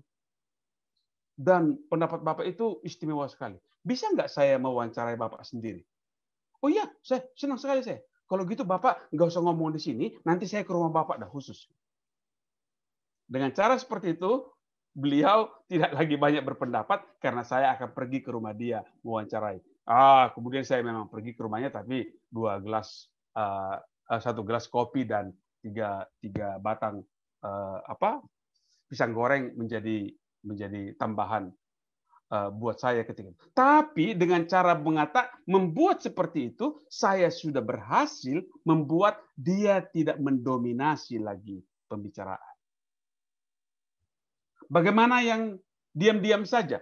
Yang diam-diam saja justru yang saya itu bisa dipancing dengan ngomong, dipancing dengan dipancing dengan contoh-contoh dan memuji pendapat dia. Itu yang saya lakukan ketika saya melakukan FGD. Permasalahannya spesifik, oke, nanti ini gampang lah ini. Ini bisa, oke, yang lain itu bisa dibaca. Ini dia yang ingin saya katakan, bahwa alasan kita melakukan FGD adalah karena kita ingin melihat pendapat orang ketika orang lain hadir. Maka itu jangan FGD kan hal-hal yang rahasia. Jangan kalau ada hal yang masih tersembunyi seperti kawan kemarin mau bicara soal yang lupa saya sudah, yang menurut saya agak rahasia gitu. Jangan lakukan FGD, itu lebih cocok dengan wawancara tersendiri. Ini nanti bisa dilihatlah. Begitu jawaban saya, Bu, untuk FGD. Makasih, nanti saya kirimkan. Nanti saya punya 1 file tentang wawancara individu, wawancara kelompok, dan wawancara mendalam. Karena nanti biasanya dalam penelitian kualitatif FGD itu paling dihindari kayaknya ya Pak. Betul. Karena yang tadi itu ada hal yang justru tidak keluar ketika kita melakukan FGD. Ada hal yang tidak bisa nampak ketika kita